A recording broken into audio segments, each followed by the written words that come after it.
तो आज मैं शेविंग कराने के लिए गया था दोपहर में, तो नाइयों से मुलाकात हुई। एक नाई बहुत अच्छे थे, वो ऑलमोस्ट उनको मैं शायद क्लास के बाद या फीडबैक दूंगा जब करने के लिए, बस वेरी एंथुसियास्टिक फ्रॉम पुणे। तो बात चल रही थी भगवान के नाम के बारे में इत्यादि इत्यादि। तो दूसरे नाई बोलने लगे, ये बताइए कि इस भगवान के नामों में सर्वश्रेष्ठ नाम कौन सा है। तो मैं समझ गया था कि इनका कोई ओपिनियन पहले से है, उसी को हमसे सुनना चाहते हैं। हमने कहा भाई, जीव गोस्वामी जी भक्ति संदर्भ में उद्धृत करते हुए कहते हैं भगवान कृष्ण के वक्तव्य को कि मेरे सारे नामों में प्रमुख नाम क्या है, कृष्ण नाम। नहीं नहीं ये बता, अब संतुष्ट नहीं हुआ। वो कहते नहीं नहीं, सबसे मुख्य नाम कौन सा भगवान का। मैंने कहा देखिए, अगर आप मुख्य में हीनता और उपादेय वाली बात कर रहे हैं तो फिर ऐसा तो गलत नहीं, गलत है। भगवान के सारे नाम बराबर हैं। नहीं नहीं, फिर भी सबसे महत्वपूर्ण नाम क्या है। हमने कहा फिर भी आप सुनना चाहते हैं तो भक्ति संदर्भ में लिखा हुआ है, हम शास्त्र से बता रहे थे। नहीं, कृष्ण का नाम श्रेष्ठ नहीं है, राम का नाम श्रेष्ठ है। हमने कहा दोनों में भेद दिख रहे हैं। क्यों? कहते कि राम का नाम बोलना मुश्किल इजी है और कृष्ण का नाम बोलना डिफिकल्ट है। हमने कहा बोल तो रहे हैं आप। कहते कोई, फिर बोलते कोई कृष्ण का नाम बोल सकता ही नहीं शुद्ध से। हमने कहा बोल तो रहे हैं कृष्ण का नाम। क्वाइट इंटरेस्टिंग, कोई कृष्ण का नाम बोल ही नहीं सकता है। क्या नहीं बोल सकता? कृष्ण का नाम बोल ही नहीं सकता है। हमने कहा आप इतनी बार तो कृष्ण कृष्ण बोल रहे हैं। दूसरा नाई भी हंसने लगा, अरे जबरदस्ती बहस कर रहे हैं। हमने कहा नहीं तो कृष्ण तो बोल रहे हैं ना आप। उसके बाद देखिए, अब नाई स्टैटिस्टिक्स के व्यक्ति हो गए। पूरे विश्व में 30% लोग भी नहीं हैं जो कृष्ण का नाम ठीक से बोले। हमने कहा क्या आप इस सर्वे करके आए, सबसे पूछवा करके भाई बोलो कृष्ण कृष्ण। तो ये है कलयुग के लोगों की स्थिति। वैसे तो खैर चलिए, भगवान का नाम लिया, झगड़ा भी कर रहा है कृष्ण कृष्ण राम राम तो अच्छा है, लेकिन ऐसा स्टैटिस्टिक्स देना। फिर एक बड़ी मजेदार, जो ये तो खैर ये साइड वाले थे जो मेरी शेविंग कर रहे थे, वो सिंसियर व्यक्ति थे। वो पूछ रहे थे कैसे भगवान के पास जाएंगे, मुक्त कैसे होंगे, इंडिपेंडेंस डे कैसे मुक्त होंगे। तो उनको मैं बता रहा था भगवान का नाम उच्चारण करना। हमने कहा भाई आप अंत काल में जो भगवान का स्मरण करता है भगवान के पास चला जाता है, तो इसलिए हम जीवन में नाम जप करते हैं। तो कहते हैं अच्छा, तो जीवन भर पाप करे और अंत में भगवान का नाम ले ले। तो हमने कहा ये जो आप शेविंग कर रहे हैं मेरी, ना उस तरह से मेरे को दीजिए, मैं आपकी करता हूँ। कहते नहीं नहीं नहीं, आप बिल्कुल एकदम से। मेरे को सोचा मैंने क्या उत्तर दूंगा।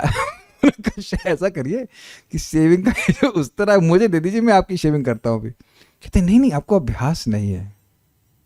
It was just like hitting him in the. कहने का भाई ये बताओ कि एक आपकी जान नहीं जाएगी इसमें, कोई बहुत बड़ा काम तो है नहीं उस तरह चलाना। बहुत बड़ा काम तो नहीं है, बहुत सारे नाई चला ही रहे। मरते समय बिरला ही कोई व्यक्ति भगवान को स्मरण करता है, तो यानी ये तो बहुत बड़ा परफेक्शन है। और नाई तो चप्पे चप्पे पे घूम रहे हैं, है ना।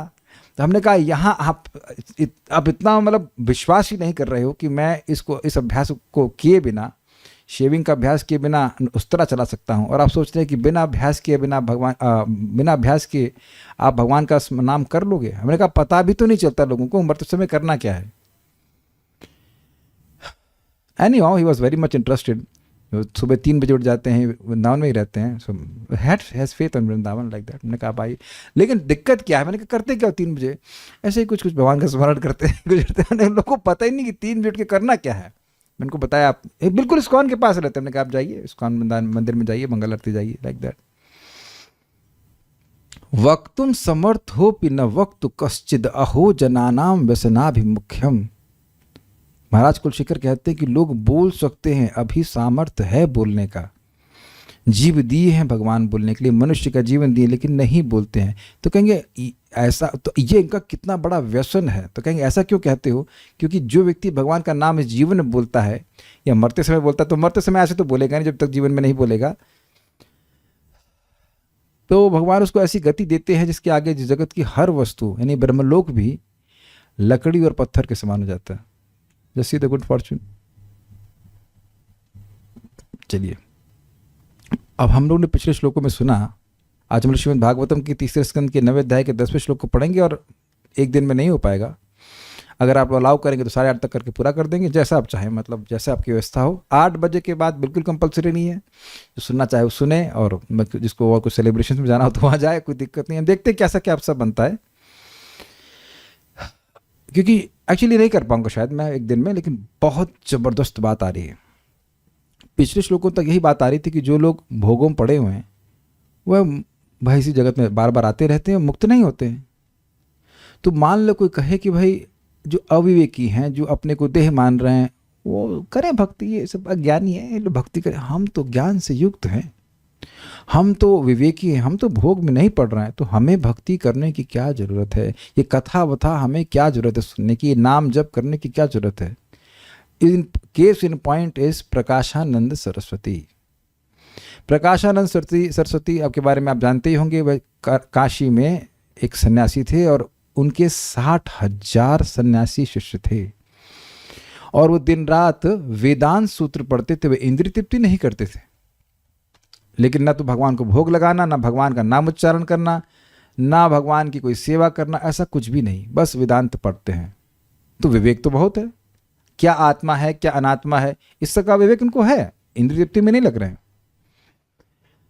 लेकिन जब उनसे कहा गया श्रीमन चैतन्य महाप्रभु से मिलने के लिए, तो कहते हैं ये चैतन्य, ये चैतन्य, ये चैतन्य, ऐसा 3 बार बोलते हैं, और उनका महाप्रभु के प्रति कोई आदर नहीं होता।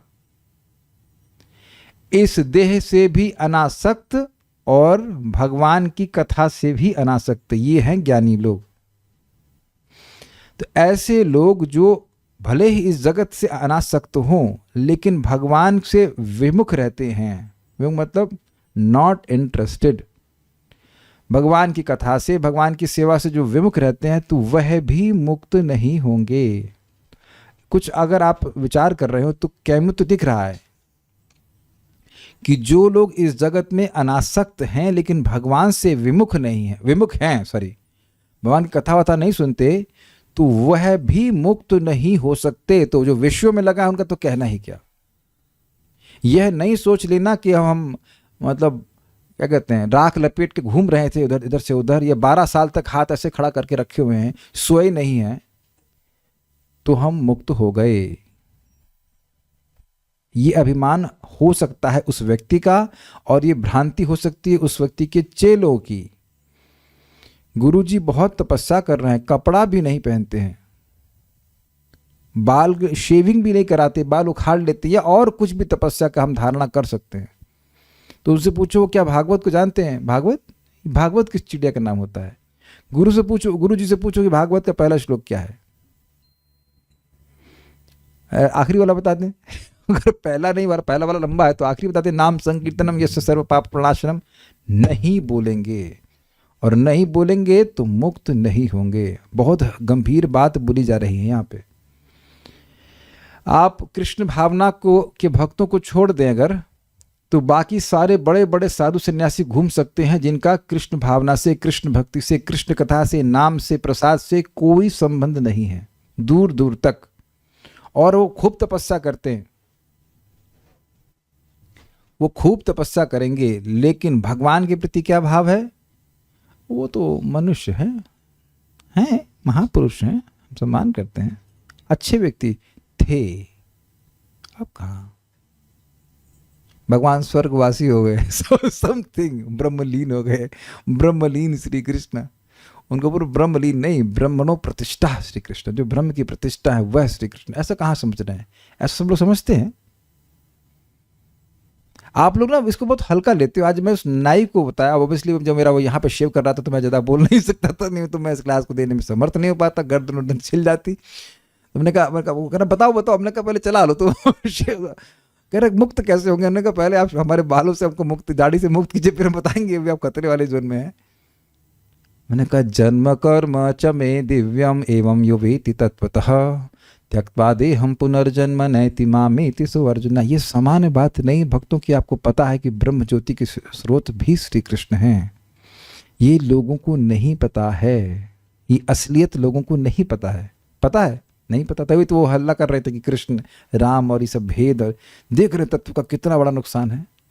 मैं फिर रिपीट कर रहा हूँ, श्लोक का मतलब सार ये है कि अगर कोई जगत से विरक्त भी हो, ऐसे समझिए, जो जगत में ना भी आना चाहता हो, बिल्कुल नहीं आना चाहता है, मोक्ष चाहता है, लेकिन भगवान की कथा से विमुख है, यानी कि भगवान से ही विमुख है, भगवान की बात भी नहीं सुनना चाहता है, तो उसको जगत में आना ही पड़ेगा, यद्यपि वह आना बिल्कुल नहीं चाहता है। समझे आप? जहां आप बिल्कुल नहीं जाना चाहो वहाँ फिर झोंका जाए, इसका मतलब है कि पनिशमेंट दिया जा रहा है और ज़्यादा। विचार कीजिए, आप विचार कीजिए कि मैं भोग में लगा हुआ हूँ, तो अब मैं दोबारा इस जगत को प्राप्त करूँ तो कोई दिक्कत नहीं है, क्योंकि मैं तो इस जगत में आना रहना चाहता हूँ। लोग बोलते हैं ना कि दोबारा जगत में जन्म लेने में क्या दिक्कत है, तो वो तो उसको तो नहीं पनिशमेंट कहा जाएगा, है ना। लेकिन जो जगत में आना ही नहीं चाहता लेकिन भगवान से विरुद्ध है, तो उसको दोबारा जगत में आना पड़ा, तो ज्यादा पनिशमेंट हुआ कि नहीं। एक्चुअली ये चीज अब कृष्णस मर्जी अभी मुझे भी अभी क्लिक कर रही है। It was not I what I plan to speak, लेकिन है ना इंटरेस्टिंग बात। ये जेल में कुछ लोग होते हैं, जेल हो जाते हैं, फिर बाहर मतलब आ गए, फिर वही काम करेंगे, फिर जाते हैं। तो जेल में जो मतलब जेल में जाना सबसे बुरा ना लगे, तो एक सेल से दूसरे सेल में जाए तो कोई दिक्कत नहीं है, लेकिन जो जेल से बाहर ही निकलना चाहता है और उसको जबरदस्ती जेल में डाला जाए, तो उसके लिए बहुत बड़ा पनिशमेंट है। तो जबरदस्ती क्यों डाला जाएगा, क्योंकि गलती उसकी है, और गलती है वो गवर्नमेंट से विद्रोह में चल रहा है। तो माया देख रही कि इसका भगवान के प्रति कोई सम्मान की भावना नहीं है, भगवान कृष्ण के प्रति वह मनुष्य वर्दी लगता है, मर्त बुद्धि रख रहा है, तो ऐसा व्यक्ति भी इह संसरंती, इस जगत में वापस जन्म लेगा। मेरे पीछे बोलिए। तो यानी यहां बार बार दिखा रहे हैं कि व्यक्ति को कथा से विमुख नहीं होना चाहिए। और देखिए भक्तों, डर के मारे कथा में नहीं आना चाहिए। ये श्लोक डरा नहीं रहा है, देखो तुम कथा में नहीं आओगे ना तो तुम्हें दोबारा जन्म लेना पड़ेगा। तो ये कोई तरीका नहीं है, ये आशय नहीं है कहने का। कहने का अर्थ आशय ये है कि जो भगवान की कथा में एकदम इंक्लाइंड नहीं है, उसको भगवान से कोई प्रीति ही नहीं है। जब प्रीति ही नहीं है तो मोक्ष क्या करोगे लेकर के, तो भगवान के पास जाके क्या करोगे।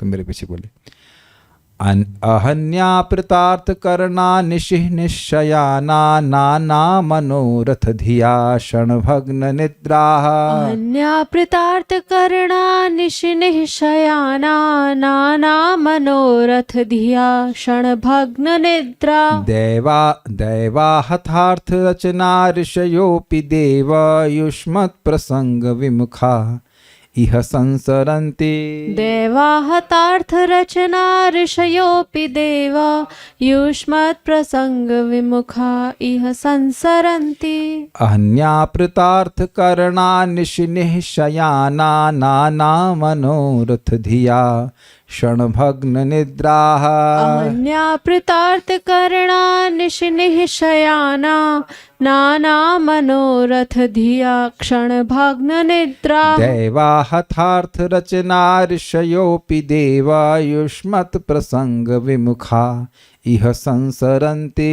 देवाहतार्थ रचना ऋषयोपि देवा युष्मत् प्रसंग विमुखा इह संसरन्ति। अहन्या प्रतार्थ करना निशिनिः शयाना नाना मनोरथ धिया क्षण भग्न निद्राः। अहन्या प्रतार्थ करना निशिनिः शयाना नाना मनोरथ धिया क्षण भग्न निद्राः।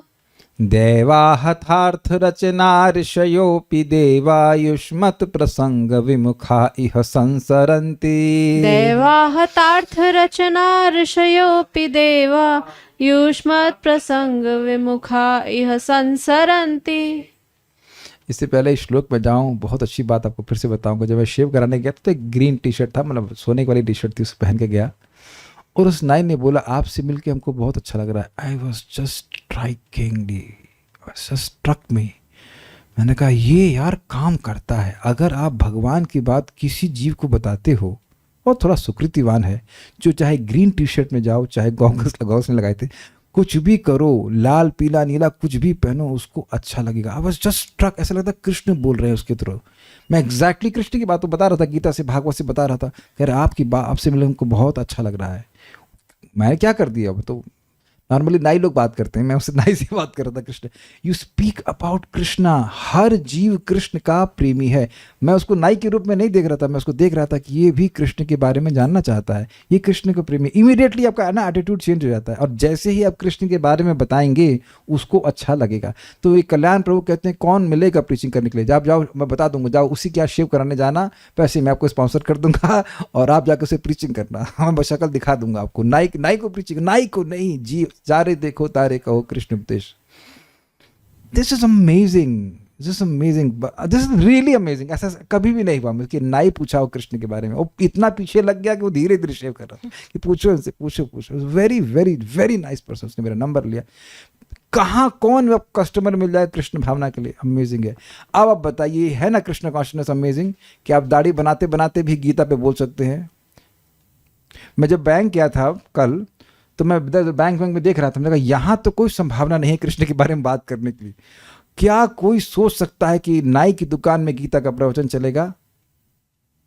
कभी सोचेंगे कि आप शेविंग और सलून में जा रहे हैं तो कृष्ण कथा होगी, and you can talk about Krishna there also. मरते दम तक भी कर सकते हैं। इस ज्ञान के लिए आपको भूखा होना चाहिए कि मैं कृष्ण भावना का ज्ञान और प्राप्त करूं और प्राप्त करूं और प्राप्त करूं। और कहीं भी आपको ये मौका मिल सकता है कृष्ण की असीमित सेवा करने के। ये कृष्ण के बारे में दूसरों को बोलना, ये कृष्ण की असीमित सेवा है। भागवत में 34 स्कंद में आएगा, देखना आप।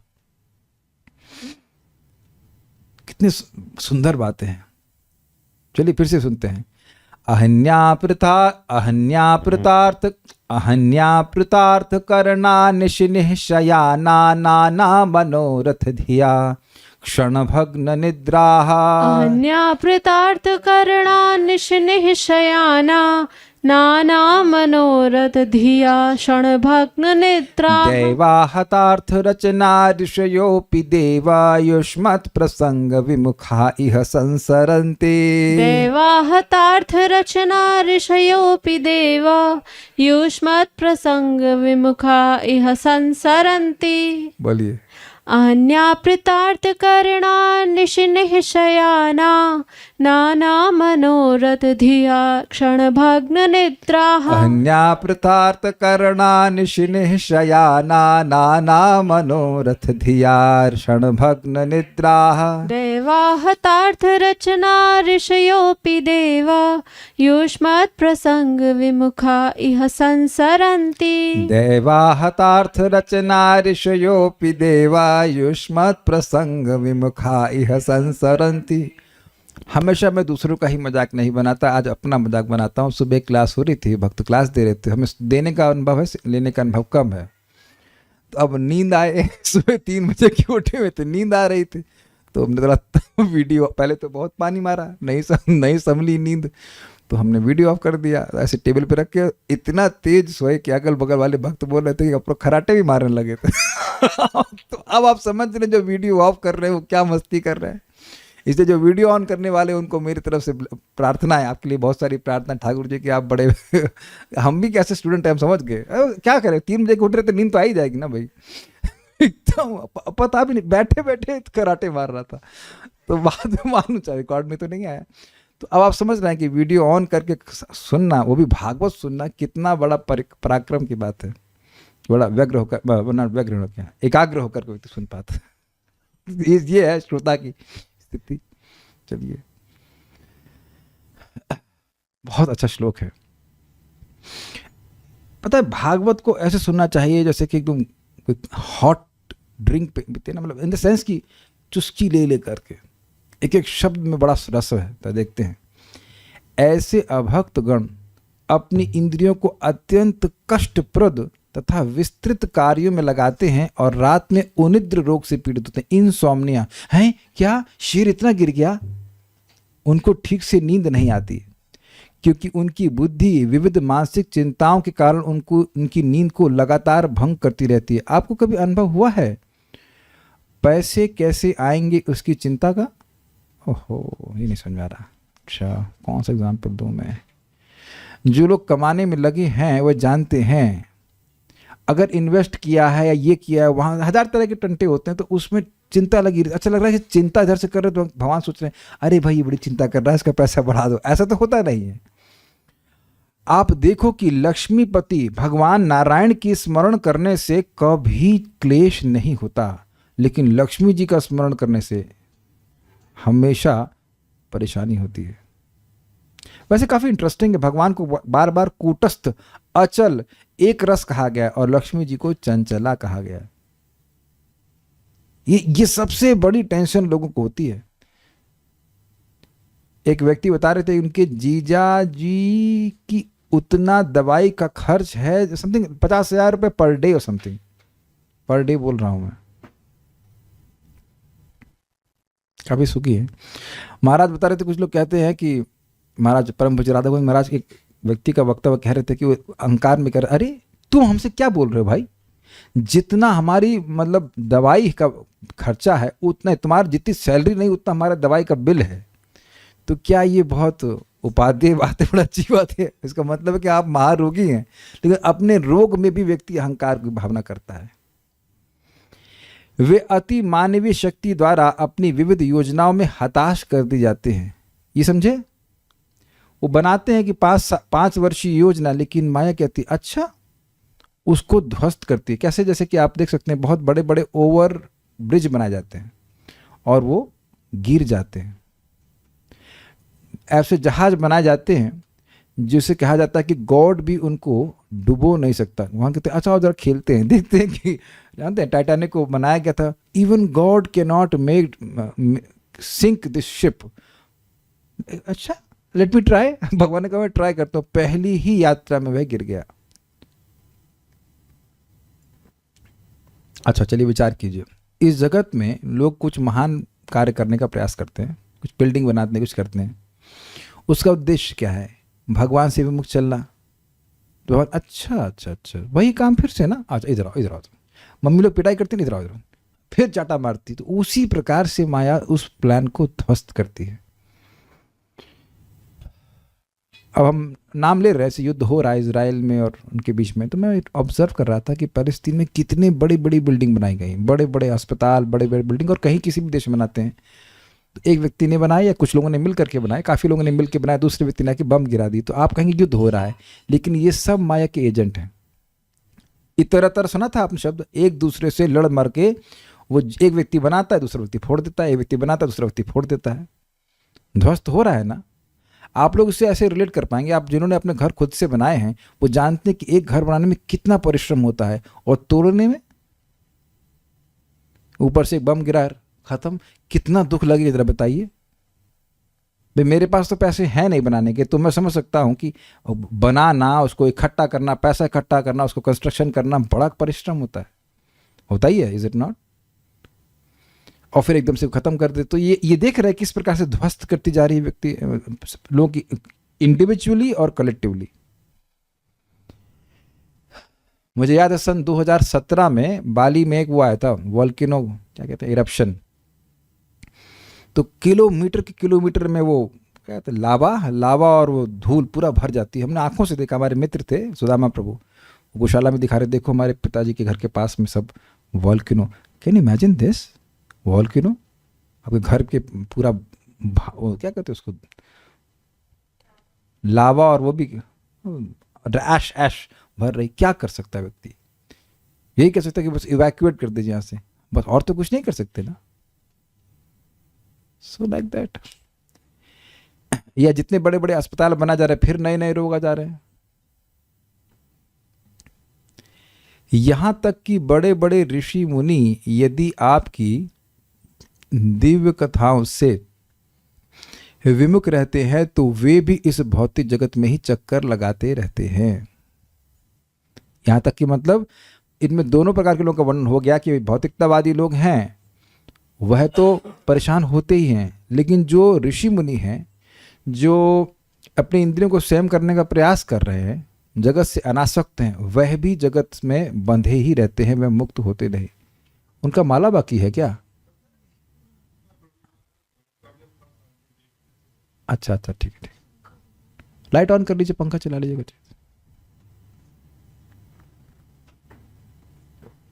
देव अर्थात हे प्रभु। देव क्यों कहते हैं? देखिए, देवता मतलब दिव्य शक्तियों से युक्त। भगवान की अवहेलना करके, देव की अवहेलना करके व्यक्ति संपन्नता को प्राप्त नहीं हो सकता है। इसलिए कृष्ण को कहते हैं हे देव। किसके देव? कौन कह रहा है? कह कौन रहा श्लोक? ब्रह्मा जी। तो ब्रह्मा जी सभी देवताओं के देव हैं और उनके देव हैं Krishna, Vishnu. Can we digest this? जैसे यहां पे हम मंदिरों में जाते हैं, भगवान किसी देवता के पास जा रहे हैं, भगवान देवता जी हमको ऐसा कर दीजिए, ऐसे करके एक भिक्षुक के समान ब्रह्मा जी बोल रहे हैं। हे देव, हे प्रभु, हे नाथ, अभक्त गण, ये अभक्त गण एक्चुअली सॉरी ये मिस्टेक हो गया, अभक्त गण संस्कृत में नहीं है, अभक्त गण संस्कृत में नहीं था, वो हिंदी में था, वो इसमें इंक्लूड कीजिएगा, अंदर ब्रैकेट में डाल दीजिएगा उसको, थोड़ा सा मिस्टेक हो गया मुझसे। अहनी, अहनी के बाद ब्रैकेट उसका लिख देना, एज्यूम कर लेना, अभक्त गण, अहनी का मतलब दिन में, तो दिन में कौन काम करता है उसको बोले अभक्त गण। अभक्त गण संस्कृत में नहीं है, प्लीज समझ लीजिएगा यहाँ पे। अनवय समझ में आ रहा है? देव अहनी आपृत आर्त करना, तो वो जो दिन में है, दिन में कौन काम कर रहा है, तो ये अभक्त गण काम कर रहे हैं, उसलिए तो अभक्त गण को उसमें डाल दीजिएगा, मैं गलती कर गया।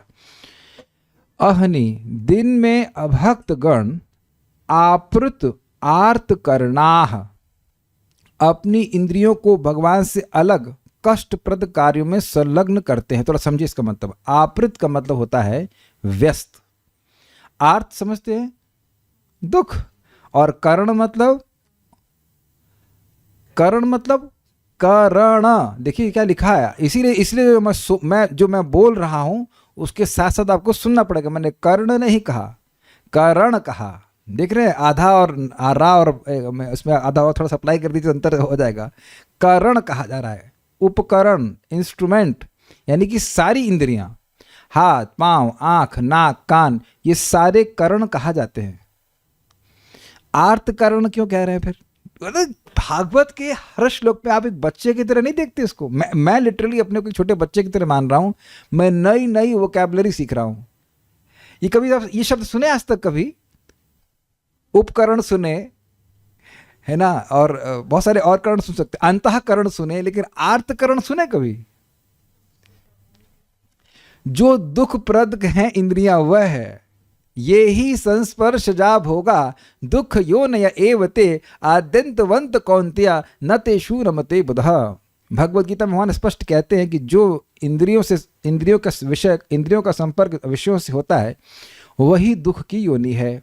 तो जो इंद्रिय के, जो हमारे कारण हैं, जो इंद्रिय उपकरण, इंद्रिय यानी आँख, नाक, कान इत्यादि हैं, वह अपने विषयों से संपर्क करते हैं तो वह दुख देते हैं, तो वह दुख के कारण हैं, दुख को इकट्ठा करने के साधन है। इसलिए कह रहे हैं आर्त करना और उसमें आपृत, यानी दिन में जब इंद्रियां एक्टिव होती हैं, आंख से कुछ देख रहा है, नाक से सूंघ रहा है, कान से सुन रहा है, ये एक्टिव है ना दिन में, तो जो अभक्त गण हैं उनकी इंद्रियां आर्तकरण हैं, वह उनके लिए ढो ढोकर दुख ला रही हैं। आपने सुना ही होगा कि भारत पाकिस्तान का मैच हुआ कोई, और पाकिस्तान हार गया, तो पाकिस्तान में किसी ने तो अपने टीवी में गोली मार दी, या किसी ने अपने को ही गोली मार दी। ये सुना आपने सब न्यूज़? ऐसे अभी की नहीं बात है, पुरानी बात सुन रहा हूँ। हाँ, टीवी तोड़ना तो स्वाभाविक सी बात है। या कभी मैंने सुना कि भारतीय टीम हार के आ गई तो उन पे लोग पता नहीं सड़े गले चीज़ें फेंकते हैं वो जब एयरपोर्ट में उतरते हैं। तो अब उस मैच को देख के दुखी तो हुआ होगा। और आप लोग इतना तो नहीं किए होंगे, लेकिन अगर आप देखते होंगे तो अगर हार गई भारत की टीम तो व्यक्ति बहुत दुखी होता है। आपने महसूस किया, हम लोग भी महसूस किया, वो हृदय का ऐसे नीचे जाना। Have you felt like this? क्योंकि कुछ नहीं हुआ, एक बॉल इधर से उधर गई, उधर से उधर गई, कुछ लोग इधर से उधर भागे और हम यहाँ दुखी हो रहे, हाय हाय भारत हार गया। कौन हार गया? कुछ लोग। और जो इधर से मान लीजिए जैसे 22 फीट की रेंज है, तो यहाँ से जैसे हम लोग भी, आज मैं जब कर ही रहा था तो यहाँ से गया वहाँ तक, वहाँ से गया यहाँ तक, तो हरि नाम कमाया है ना। हिलादनी माता जी घर में टहल के जब कर लेती होंगी तो उससे आप रन बनाती हैं उससे आप रन बनाती हैं, उसके रिकॉर्ड बनते हैं कि 11,000 run, 22,000। This is all nonsense, है ना? नॉनसेंस है कि नहीं? ये अपने से बना लिया कि यहाँ से वहाँ भागो, वहाँ से भागो, लेकिन कितने हजारों लोगों के मन इससे जुड़े हुए हैं। एक वक्त कह रहे हैं हार्ट अटैक में मर भी जाते हैं। हाँ, ऐसा हो जाता है, ऐसा हो जाता है। कितना टेंशन होता है। तो अब ये देखिए एक शब्द कितना अद्भुत है। दिन में जो वह इंद्रिय से कार्य कर रहा है वह उसको दुख ही देने वाली है। हम अपनी ही बात कर रहे हैं। हमको अब देखिए, हम मजाक सबका अपने बना रहे हैं। इतना घी में आसक्त हूँ, मुझे तब पता चला जब मैं 4 दिन छोड़ा उसको।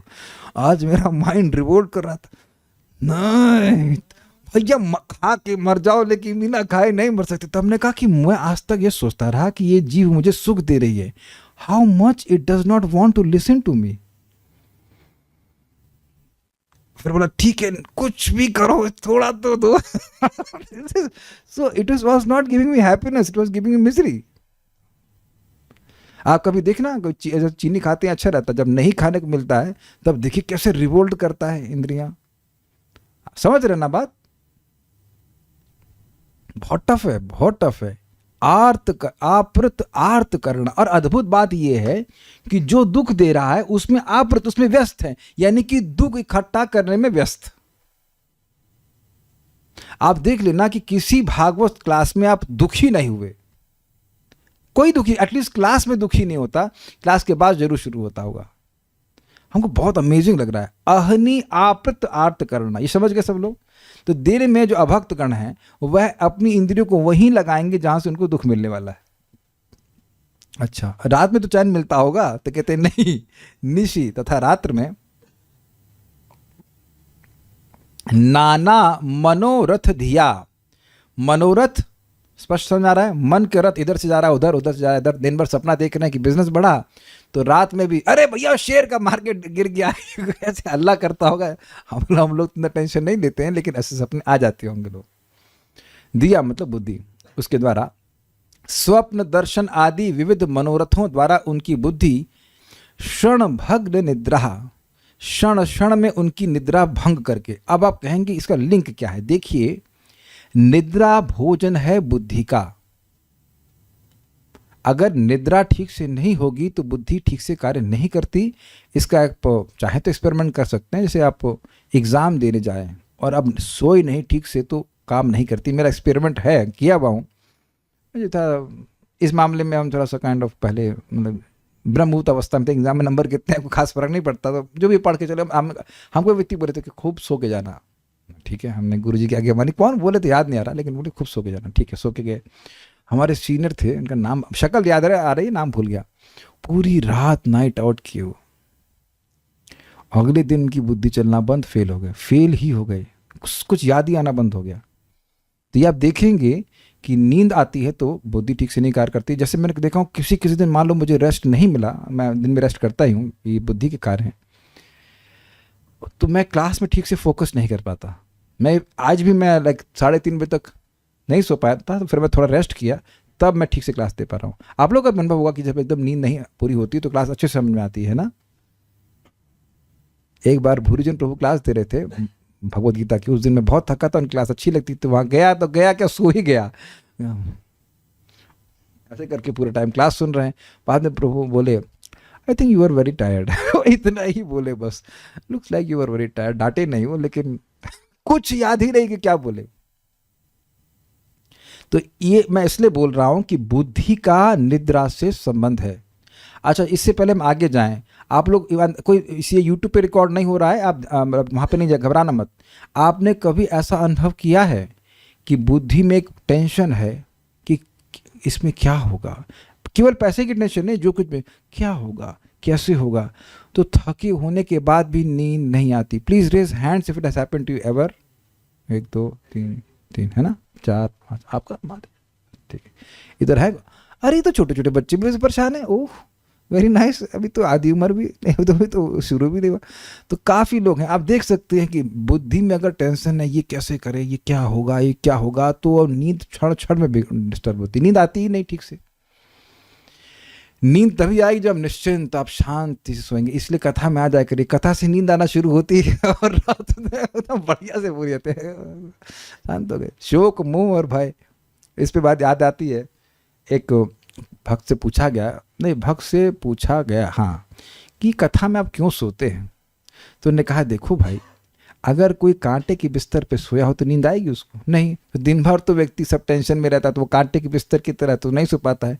और कोई मान लो गुलाब के फूल की सेज कहते हैं, उसे बिछा देते हो तो नींद आ ही जाएगी. तो कथा में आकर के व्यक्ति कम से कम शांति मिलती है, यहाँ सो लेते हैं.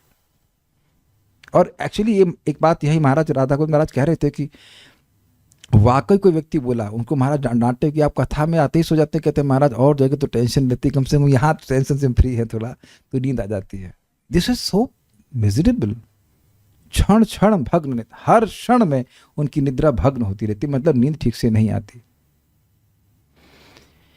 ओके, निश्शयाना, इस कारण से उन्हें शयन नहीं करने देती। उसके बाद कहते हैं दैव हतार्थ, दैवा हतार्थ रचना। इसका तोड़ेंगे कैसे? दैव आहत अर्थ, आहत समझते हैं शब्द, आहत हो रहा है, ठेस, आहत ठेस बजाना, मतलब जो वह रचना करते तथा देव के द्वारा उनकी समस्त रचना अर्थात अर्थोद्यम प्रतिहत हो जाता है। मतलब वह कुछ अर्थ लेके प्रयास करते हैं कि हम ये अर्थ हमको प्राप्त हो जाए, हमारा परिवार सब सुख से रहें, और वो परिवार वाले ही दुख देते हैं। करते हैं कि नहीं जगत में लोग?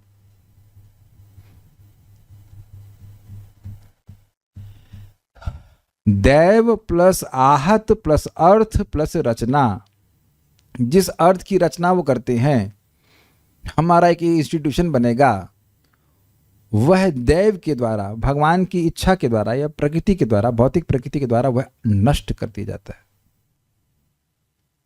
इससे हम सुखी होंगे और सभी लोग सुखी होंगे, लेकिन कोई सुखी नहीं हो पाता क्योंकि सभी लोग भगवान से विमुख चलते हैं।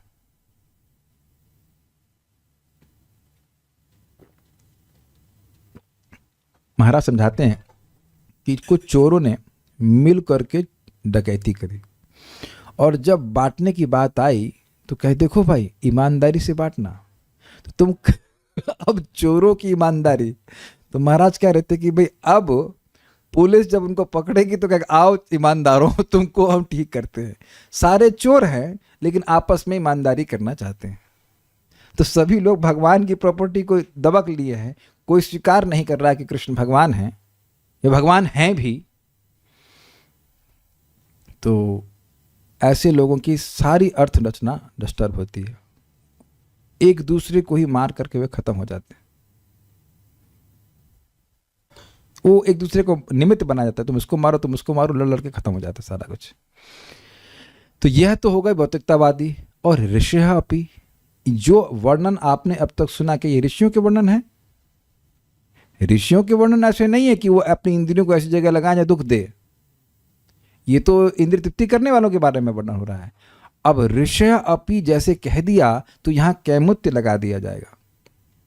कैमुत्य मतलब किम होता, गंगा जी में अगर ऊंट डूब गया तो इंसान का तो कहना ही क्या।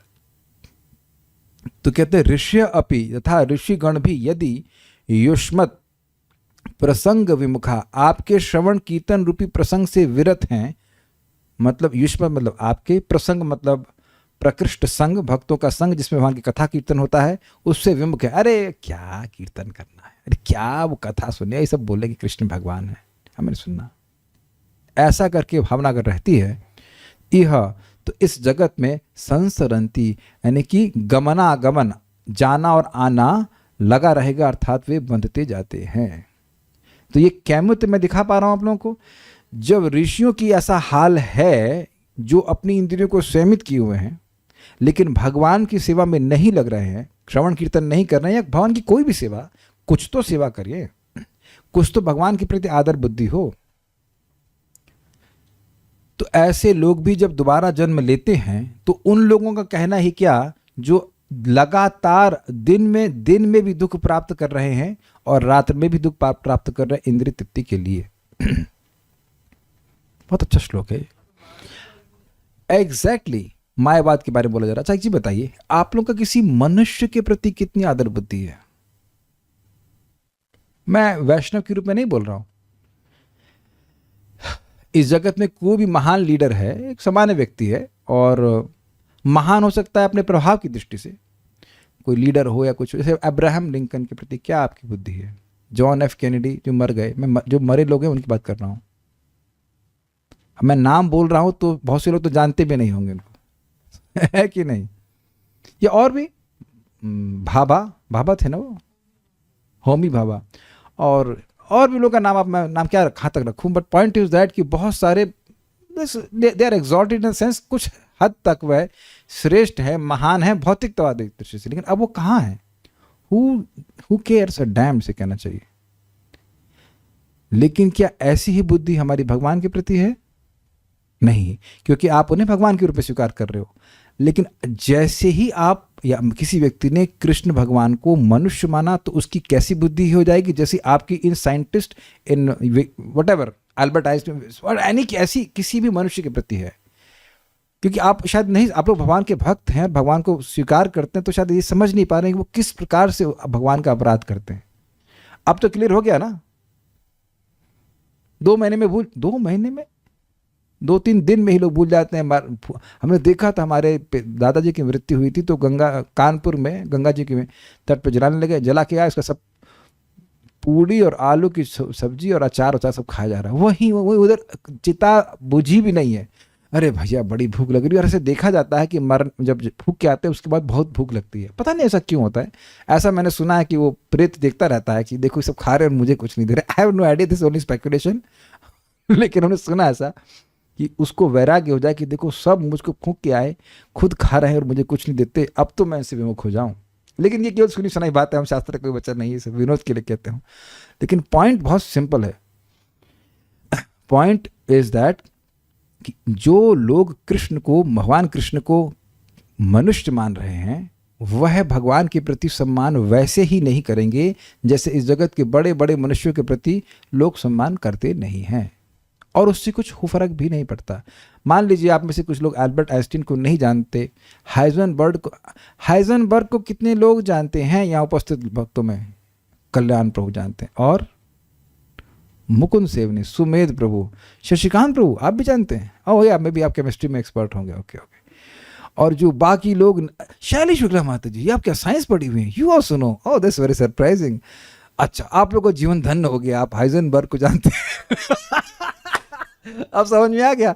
इतनी मेहनत हाइजेनबर्ग के अनसर्टेनिटी प्रिंसिपल को जानने में लगाते, उससे तो अच्छा भगवान के सर्टन प्रिंसिपल को जान लेते कि जन्म कर्म च मे दिव्यम एवं यो वेति तत्पतः त्यक्त्वा देहम पुनर्जन्म नयति मामितो अर्जुन। जो भगवान के जन्म कर्म की दिव्यता को जानता है वो सर्टेन है कि दोबारा जन्म नहीं लेगा। लेकिन जो हाइजेनबर्ग के अनसर्टेनिटी प्रिंसिपल को समझ गया और कहे कि भाई मैं बहुत बड़ा वैज्ञानिक हूँ, उसका कोई भरोसा नहीं है कि वह निश्चित जन्म लेगा।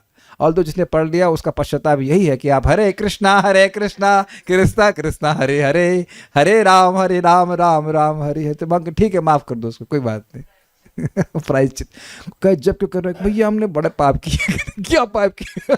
हमने आईआईटी में जाकर के हाइजेनबर्ग अनसर्टेनिटी प्रिंसिपल पढ़ लिया हमने। इससे पहले मैं आपको एक बहुत मजेदार कहानी सुनाता हूँ। आज हम आराम से पढ़ाएंगे, चाहे कल तो अब तो हो ही समझ गया, कल ही जाएगा श्लोक। एक साइंटिस्ट था, बड़ी बड़ी इंटरेस्टिंग कथा है। तो एक साइंटिस्ट नाव में जा रहा था और मछुआरा भी था वहाँ पे। तो वो बोला कि तुम फिजिक्स पढ़े हो? कहता सरकार फिजिक्स क्या होता है? तो कह रहे यार तुम्हारा 25% जीवन बर्बाद, तुम फिजिक्स नहीं पढ़े। तो फिर आगे वो पढ़ा तो कहते हैं अच्छा मैथमेटिक्स तो पढ़े होगे? सरकार हम मैथमेटिक्स नहीं चाहते, तुम्हारा यार 50% जीवन तुम्हारा व्यर्थ हो गया। तो फिर वो थोड़ा आगे बढ़े, अच्छा केमिस्ट्री कौन सा सब्जेक्ट रह गया? केमिस्ट्री तो यार पढ़ ले होगे, सब आदमी पढ़ते। कहते नहीं सरकार हम केमिस्ट्री भी नहीं जानते। तो कह रहे यार तुम्हारा 75% जीवन समाप्त हो गया। तो अब कुछ बादल गहरे हो गए, कुछ चक्रवात सा आने लगा, तो अब नाव हिलने लगी इधर से उधर। तो वो पूछता है नाविक, सरकार आपको तैरना आता है? कहता तैरना तो नहीं है। तो कहता है आपका 100% जीवन समाप्त, ये नाव डूबने वाली है और आप मरेंगे। समझ में आ गया ना? तो लोग इस जगत में बहुत सारा ज्ञान इकट्ठा करते हैं, लेकिन पूछो भगवान कौन है ना? एक पता नहीं, आज कोई किसी आध्यात्मिक व्यक्ति से बात कर रहे थे, कभी यूट्यूब में से वीडियो आ जाते हैं, तो वो बोले मैं कम्युनिस्ट, मैं अपने आप को कम्युनिस्ट मानता हूं, मैं ये नहीं मानता कि ईश्वर है। अन्य उससे कौन झगड़ा करे, बेवकूफ है वो। लेकिन हम कह रहे हो दोनों जगह तो तुम मान ही रहे हो ना, तुम जानते तो नहीं हो कि ईश्वर नहीं है। इतने बेवकूफ हो, जगत में देख रहे हो इतना सारा नियमन चल रहा है, तो कोई ना कोई कंट्रोलर तो है ना। लेकिन मानने ही की तो बात है। तुम ये ऐसा कहते हो कि हम श्रद्धा रख रहे हो, तो तुम श्रद्धा नहीं रख रहे हो कि कम्युनिज्म ठीक है? मान ही तो रहे हो ना तुम। बात तो जानने की तो है नहीं कि कम्युनिज्म ठीक है कि नहीं, मानने की बात है ना। लेकिन the point is that, point is very simple. ऐसा कर रहे हैं और वो ये नहीं सोच रहे हैं कि बहुत जल्द, वो नहीं समझ पा रहे हैं कि बहुत जल्दी उनको मृत्यु को प्राप्त होना होगा और फिर जन्म होगा। एक व्यक्ति के रिश्तेदार हैं, उनकी दादी शरीर छोड़ रही थी, तो उनके पिताजी को मैं कह रहा था, आप उनकी मृत्यु के बारे में चिंता कर रहे हो और मैं उनके जन्म के बारे में चिंता कर रहा हूं। I hope this very clear. मृत्यु की टेंशन नहीं है, टेंशन इस बात की है कि दोबारा जन्म हो जाएगा। और वो भक्ति कर रही थी, मैंने कहा फिर भी आप हो सके तो वृंदावन ले आइए अगर उनका शरीर छोड़ने का समय। He also accepting, but point is very simple.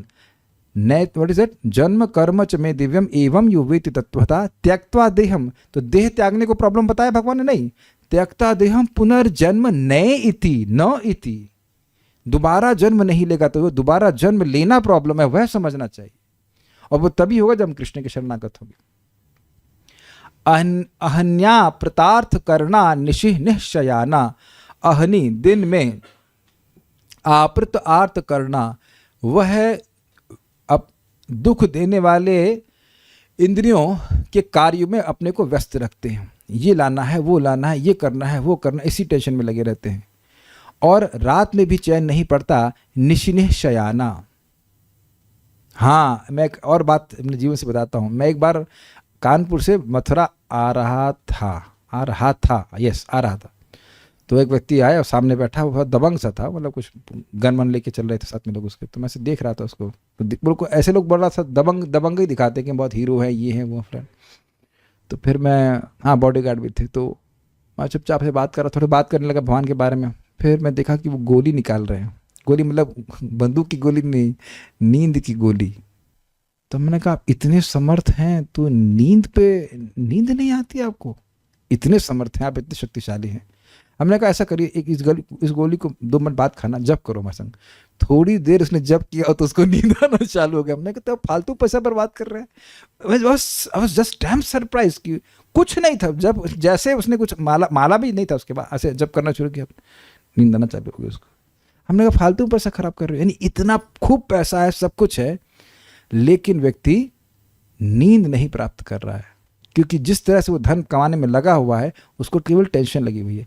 एक बात यहाँ पे मैं बोल दे रहा हूँ, जो कल आया था, शायद आप लोग शायद नहीं ध्यान दिए होंगे, कि भाई कोई गृहस्थ है, वह भी तो धन कमाता है, लेकिन वो उसका एटीट्यूड क्या है? ये पत्नी, ये बच्चे, जो कोई भी हैं, ये भी कृष्ण के सेवक हैं, और मेरा दायित्व है कि इनको भी एक प्रोटेक्शन हम दें भौतिक रूप से भी, ताकि वह भक्ति कर सके। भाई भोजन की व्यवस्था ठीक से नहीं होगी, सर पे छत नहीं होगी, या बीमारी के लिए कोई दवा नहीं होगी, तो व्यक्ति भक्ति करने में तो अपने को असमर्थ मानेगा, है कि नहीं? तो वहाँ वो सारी चीज़ों का संबंध भगवान से देखा जा रहा है। ये तो सबको मैनेज करना पड़ता है, मंदिर में भी मैनेजमेंट होता है, फाइनेंस का सब कुछ होता है, लेकिन भगवत संबंध में होता है। लेकिन लगातार इंद्रियों को बस अब ऐसे कार्यों में लगाए रखना जो केवल दुख देने वाले हैं, तो यह व्यक्ति को रात में भी ठीक से नहीं सोने देगा। तो यानी कि दिन और रात केवल दुख का, क्या कहते हैं, दुख का बैंक बैलेंस बढ़ाया जा रहा है। अब आप लोग एक चीज बताइए, क्या यह सब सुनकर इस जगत से विरक्ति नहीं होती? आप लोग, मैं बता रहा हूं, बहुत अमेजिंग है कि मैं जब भक्तों से बात करता हूं, उनका फीडबैक मिलता है, तो वह मुझे लगता है कि वो समझ नहीं पा रहे हैं। एक भक्त है, उनको मतलब नौकरी करने की जरूरत भी नहीं है, और नौकरी करना उनको अच्छा नहीं लग रहा है। तो अब उनकी अंडरस्टैंडिंग यह है कि प्रभु जी, इस जगत में राग और द्वेष होता है, तो यानी कि इस नौकरी से मुझे द्वेष हो रहा है, इसका मतलब है कि कहीं ना कहीं कोई आसक्ति भी है। हमने कहा रॉन्ग, ये द्वेष नहीं है, ये वैराग्य है। वैराग्य मतलब आप you are not interested in doing this things. Hate नहीं करना है, बहुत सूक्ष्म है दोनों में अंतर। भक्त लोग इस जगत से द्वेष नहीं कर रहे हैं, डिसइंटरेस्टेड हो जाते हैं। आप बताइए, इस पहली लाइन को सुन करके कौन व्यक्ति होगा जो कहेगा कि मैं भौतिकतावाद में पढ़ करके बहुत सुखी हो जाऊंगा? पढ़ा भी हुआ हो तो व्यक्ति सुन करके विचार तो करेगा, भाई ये तो जगह स्थान अच्छा नहीं है ना? और अगर वाकई बुद्धिमान है तो अपने जीवन को ऐसे गड्ढे में नहीं जाने देगा जहां वो इस प्रकार से दिन में भी दुख पाए और रात में भी सो ना पाए। बड़ी इंटरेस्टिंग बात आप देखिए श्लोक की, दिन में मान लो दुख पाए तो कम से कम रात में तो नींद आए। क्या कविता हो रही है? दिन में तो दुख पाए तो कम से कम रात में तो नींद आए, लेकिन दिन में भी दुख पाए और रात में ना सोने पाए, तो फिर तो यानी 24 घंटे मिजरी ना होगा ना अनुभव की। रात में अच्छा, यहाँ किसी को मंगल आरती में उठने में कोई दिक्कत तो नहीं हो रही ना, कि क्षण क्षण में उठ रहे हैं आप, अरे 2 बज गया, अरे 1:30 बज गया, नहीं, आप देख रहे होंगे कि 3:30 का या 3 का अलार्म लगा के सोते हैं कि हो सकता है कि क्रॉस कर जाए आदमी, यानी कि नींद अच्छी से आ रही। कोई ऐसा है आप जिसको नींद अच्छी ना आ रही हो भागवत सुनने के बाद भी? बताइए। अरे कोई हैंड ही नहीं रेस कर रहा है। एनीवन? ललिता माता जी, आपको भागवत सुनने के बाद नींद गायब हो रही है? Mukund Sevni, I am surprise. नहीं, कुछ शरीर की प्रॉब्लम हो तो एक अलग बात है। और उसका कारण क्या है? नाना मनोरथ धिया क्षणभग्न निद्रा। भाई साहब, ये जबरदस्त चीज है। ये श्लोक बहुत टेस्टी है, बहुत टेस्टी है। विभिन्न मनोरथों से इतना धन आया है, मैं श्लोक भूल रहा हूं गीता का, इदम प्राप्त मनोरथम, ऐसे कर कुछ है कि इतना मेरा हो गया, इतना धन मेरे को मिल गया है, मेरी प्लानिंग से इतना और ये बढ़ जाएगा। जब भी जिस दिन भी ये प्लानिंग आई ना, उस दिन से टेंशन शुरू, जबकि वो हमारे भाग्य के हिसाब से है। पिछले जन्म में हम जो दान किए थे वही घूम घूम के आ रहा है। ये प्लानिंग है ना कि इतना मिल गया, उसके बाद आगे इतना हो जाएगा, उसके बाद ऐसे हो जाएगा, उसके बाद और सब। इस मनोरथ पे हम एक बहुत सुंदर कथा बताएंगे। बहुत बहुत अच्छा श्लोक है ये। एक आदमी था, वो ज़रा गरीब था, तो वह लकड़ी या कुछ बेचता था। तो वह लकड़ी गया, उसने को लकड़ी बेच के, मतलब गरीबी आदमी था, तो ला करके कुछ वह क्या लाया था, दूध, हांडी ऐसे कुछ लेके आया। तो फिर सोचा कि ये हांडी में ले आया हूँ, उसके बाद इस हांडी को मैं बेचूंगा, हांडियाँ को कुछ बेचूंगा, ये लाकर बेचूंगा, फिर इससे मुझे और धन मिलेगा। जब और धन मिलेगा तो अकेले कैसे रहूँगा, तो फिर पत्नी को स्वीकार करूँगा, पत्नी स्वीकार करूँगा, अच्छा जब पति स्वीकार करूँगा, फिर पत्नी हो जाएगी, फिर बच्चे भी होंगे, और बच्चे भी होंगे तो ऐसा सब स्वप्न देख रहा है इस प्रकार से, और बच्चे भी होंगे। और अगर वह बच्चा नहीं सुना मेरी बात तो लात चलाया जोर से, ऐसी लात मारूंगा, और वो देखा उठ करके हांडियाँ फूट गई सारी। आप समझ गए? तो इस प्रकार के लोग मनोरथ करते रहते हैं, ये हो जाएगा, मैं ऐसे कर लूँगा, मैं वैसे कर लूँगा। मैं विनोद में जरूर बोल रहा हूँ, लेकिन बहुत सी लोग का स्मरण, एक्चुअली कुछ लोगों का स्मरण जो कर रहा हूँ, कांस्टेंट टेंशन में रहते हैं, कांस्टेंट टेंशन में रहते हैं। इदम अद्य मया लब्धम इमं प्राप्त से मनोरथम, यस, इदमस्ति अदमपि में भविष्यति पुनर्धनम। 16.13, ये है आसुरी बुद्धि, ये बातें हैं। हाँ, अगर अच्छा ये बताइए, अगर आपके मन में संकल्प आ रहा है, आज मैं 3-9-10 को सुन रहा हूँ भागवत, कल मैं 3-9-10 के दूसरे दिन को सुनूंगा, परसों मैं 3-9-11 सुनूंगा, उसके बाद एक दिन मैं सुन रहा हूँगा नाम संकीर्तनम यस्या, या वह दशम स्कंद की मैं टीकाओं को पढ़ूंगा। अब आपका पता नहीं मनोरथ है कि नहीं, हमारा तो रहता है कि हम ये पढ़ेंगे, उस दिन वो टीकाएँ आएंगी। तो क्या कभी मन में जलन आती है?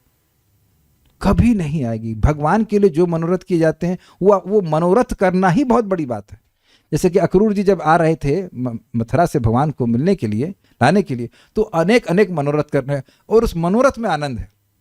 मैं कृष्ण के पास जाऊंगा, कृष्ण मुझे चाचा कहेंगे, मुझे आलिंगन करेंगे, और कृष्ण ने वो सारे मनोरथ पूर्ण किए। तो ऐसे मनोरथ करने चाहिए कि मुझे नाम में रुचि मिल गई है, मुझे भागवत में रुचि मिल गई है। Dreams can never be made captive. आपके इसे है ना, मैं वैकुंठ पहुंच गया हूं, कभी सोचिए, आप देखें अपने को, विजुलाइज किए, गोलोक पहुंच गए, यू शुड डू। और ऐसी इच्छाएं कृष्ण नोट करते हैं, और आपको प्रसन्नता होती है। कभी भी अगर आप सोचेंगे कि मुझे नाम में रुचि प्राप्त हुई है या हो जाए, तो आपको अच्छा लगेगा, उससे नींद डिस्टर्ब नहीं होती है।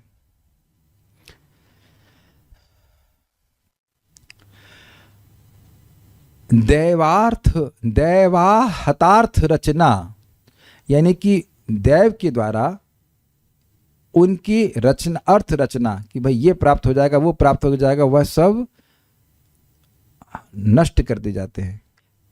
तो ये तो हो गए भौतिकतावादी लोग। ऋषियों अपि, ऋषि होते हुए भी, अगर कोई ऋषि है इंद्रिय तृप्ति नहीं कर रहा है, वह भी देव, हे कृष्ण आपसे युष्मत् प्रसंग विमुख, आपकी कथा से विमुख रहता है, तो यह संसरंती, मतलब ऐसे लोग तो इस जगत में, दुखमय जगत में आते ही रहते हैं, जो लोग आपसे विमुख हैं और ऋषि भी हैं। हमें उस सच्चिदानंद की प्राप्ति करने, किसकी? वही, कौन? वही, ये आंखों से देखा गया है। ये इलाहाबाद में कुंभ मेला हुआ था और एक सन्यासी खड़े थे और सब माता जी लोग, माता जी हर प्रकार के लोग थे, बड़ा अच्छा टेंट लगा रखा था और हल्ला किया जा रहा है हमें उससे सच्चिदानंद की प्राप्ति करनी। तो लोग टेंट से बाहर निकल के आएंगे तो पूछेंगे ना किसकी और कैसे। देखिए कृष्ण भावना में बड़ा क्लियर है, गोलोक पहुंचना है, एड्रेस पता चल गया। जैसे यहाँ से किसी को पोस्ट करते हैं सबसे पहले टाइप एड्रेस करते हैं, उसमें एड्रेस लिखते हैं और उसमें नंबर लिखते हैं, नाम लिखते हैं।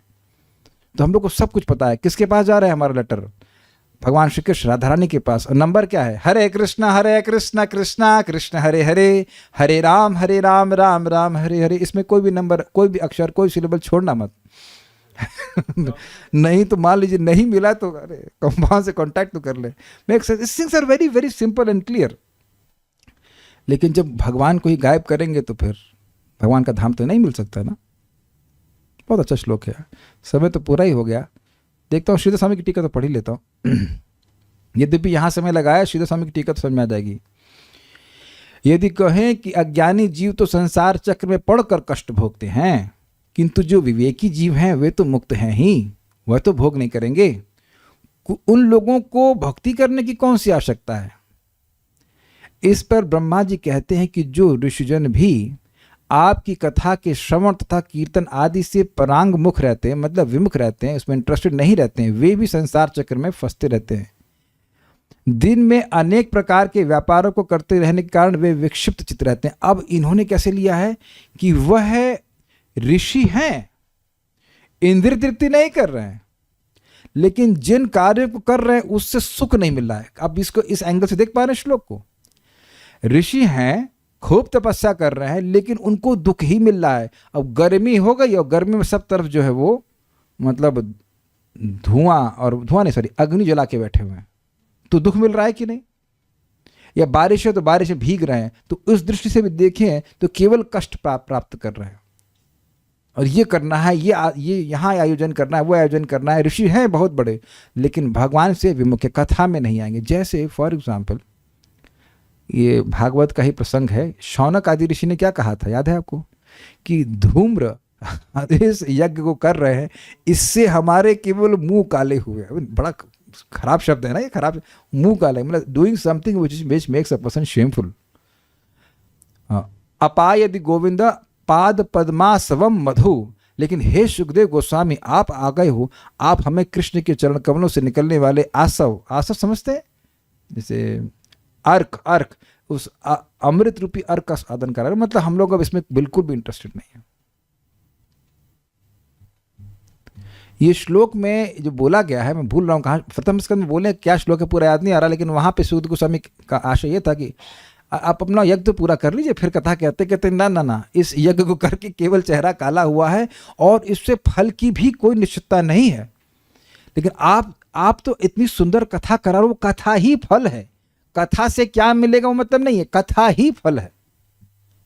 जैसे अमृत पीने के बाद आप ये नहीं सोचते कि अमृत से क्या मिलेगा, अमृत ही फल है। तो वही कहते हैं कि ये कथा ही आसव है, ये आसव है, अमृत ही हमें पिला रहे हैं। तो हम तो बड़े प्रसन्न हो रहे हैं, हमें कथा ही सुनाई, हमें यज्ञ नहीं करना है। उन लोगों को रात्रि में विषयों का सुख बिल्कुल नहीं प्राप्त होता, मतलब सो भी नहीं पाते। जो आदमी सो ही ना पाए तो वो क्या सुख मिलेगा उसको, दिन में परेशान और रात में परेशान।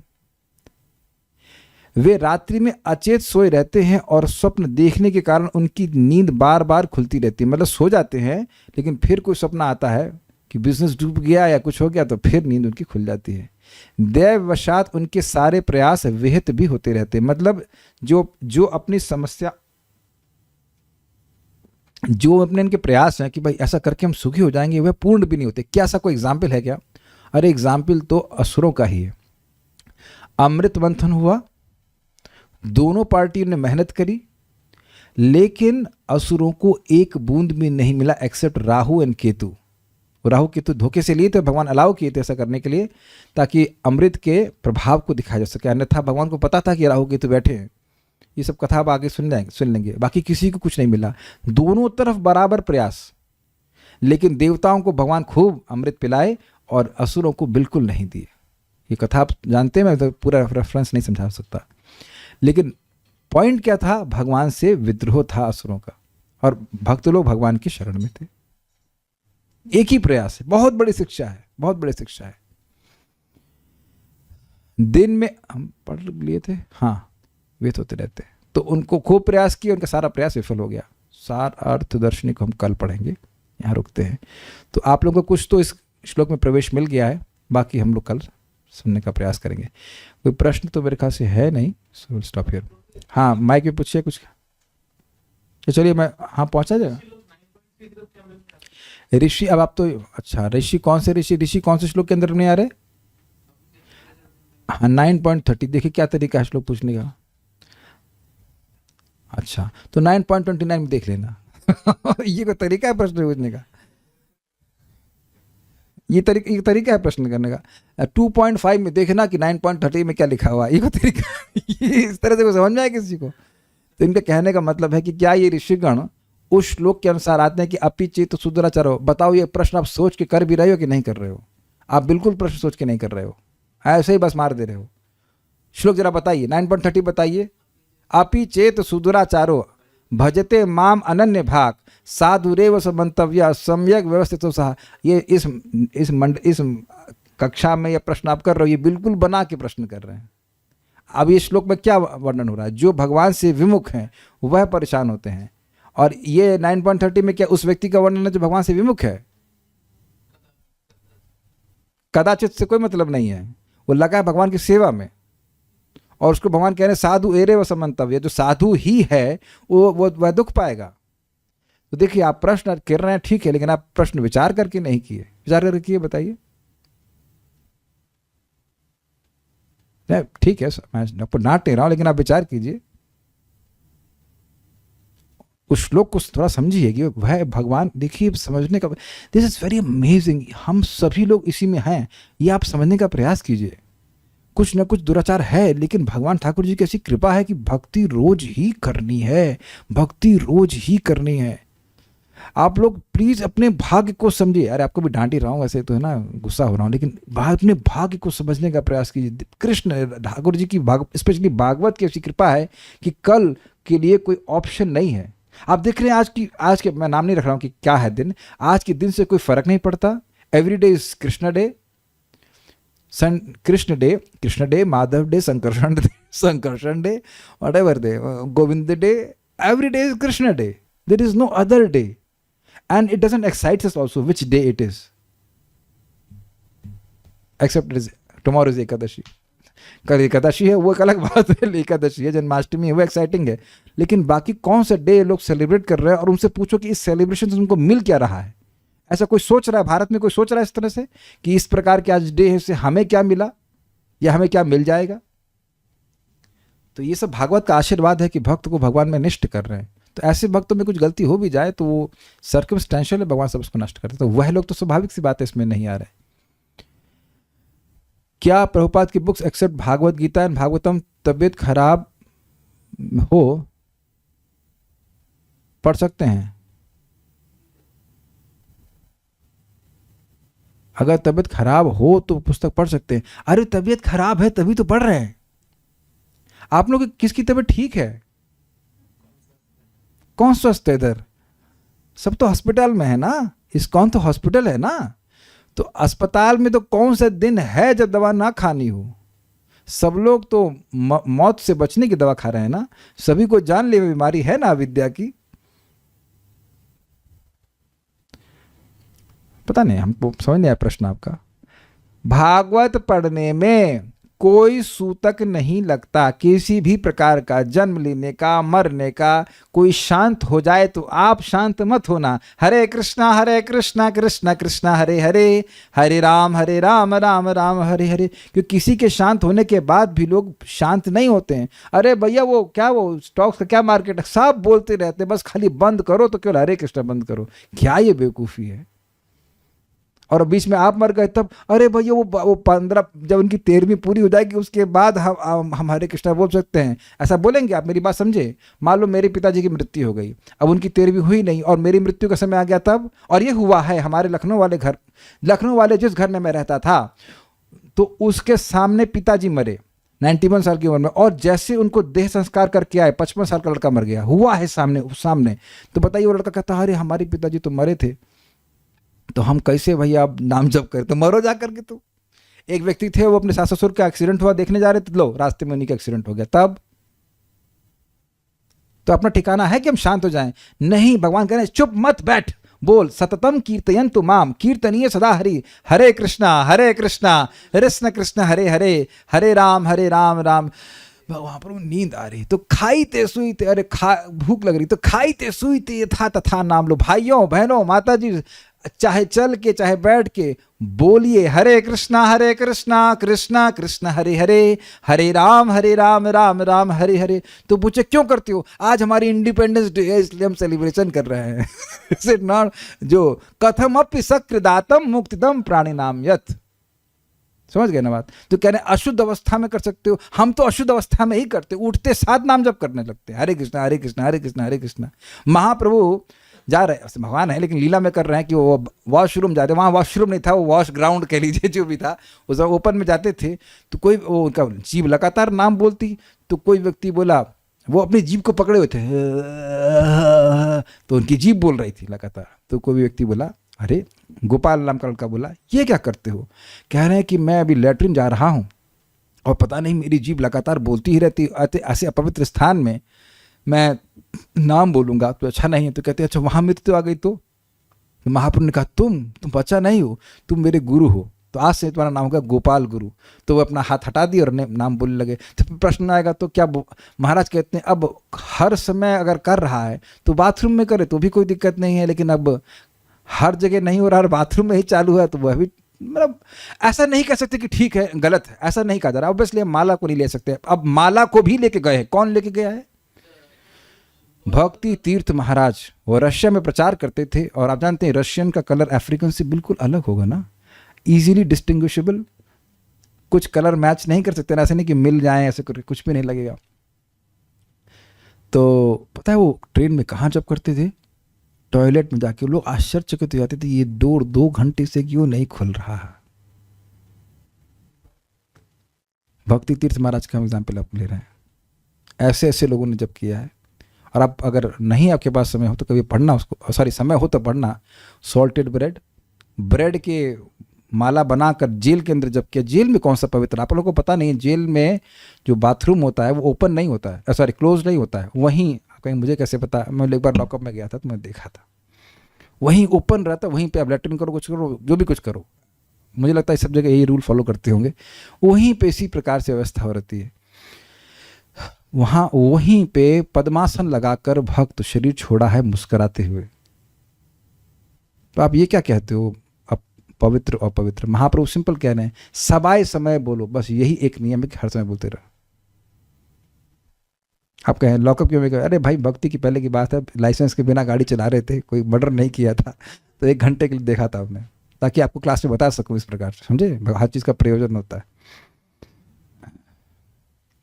तो ये पता नहीं क्यों भक्त लोग बार बार पूछते रहो, कोई दिक्कत नहीं, अशुद्ध का कोई मतलब नहीं, हरे कृष्ण मंत्र कैसे भी कर सकते हैं, ठीक है? So will stop here and will continue our discussion tomorrow. Shrimad Bhagavatam की जय, श्रील प्रभुपाद की जय, निताई गौर प्रेमानंद।